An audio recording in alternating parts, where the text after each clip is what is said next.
Dan saudara, Anda patut waspada terhadap aktivitas bermain anak Anda saat di luar rumah. Ironisnya puluhan anak di Tanjung Pinang menjadi korban pencabulan sepanjang Januari hingga Oktober ini. Unit Perlindungan Perempuan dan Anak UPA Satreskrim Polres Tanjung Pinang berhasil mengungkap sebanyak 26 kasus kejahatan pencabulan terhadap anak. Dari 26 kasus yang ditangani, penyidik unit PPA Satreskrim Polres Tanjung Pinang mencatat kasus yang paling menonjol pelecehan seksual, kebanyakan pelaku dari lingkungan dan orang terdekat.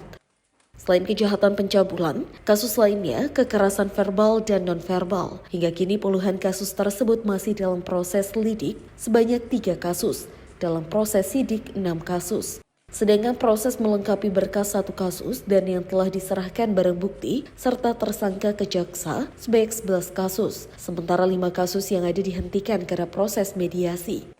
UPA mencatat kasus ini dianggap turun jika dibandingkan korban pencabulan terhadap anak di tahun 2020. Di 2022, unit PPA mencatat sebanyak 35 kasus yang ditangani terhadap anak dengan kasus yang paling menonjol pelecehan seksual terhadap anak.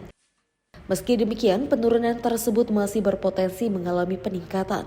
Jika tidak adanya perhatian dari pemerintah serta orang tua, sangatlah penting untuk selalu mengawasi anak terhadap lingkungannya. Tanggal 1 Januari sampai dengan tanggal 31 Desember 2020 ya. Jadi kalau kita ambil skalanya, peningkatannya, grafiknya, ya ini persentasenya ada kenaikan 9 LP.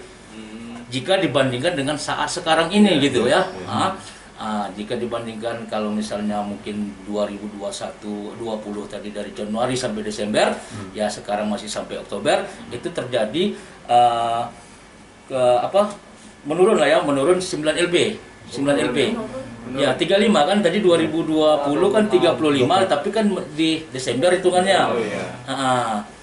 Ini 26 LP. Oke. Tersangkanya berapa itu di 2020? Dari 35 Ya LP? itu saya bilang, kalau tersangka ini identiknya satu dia. Oh gitu ya. Satu LP itu identiknya satu, ya kan? Okay. Jarang pelaku cabul itu melakukan secara bersama-sama. Ya terlepas dari yang kemarin. Ya kan, selama saya menjabat di sini dapat saya sampaikan ya, setiap laporan polisi yang masuk itu, ya itu tersangkanya hanya satu.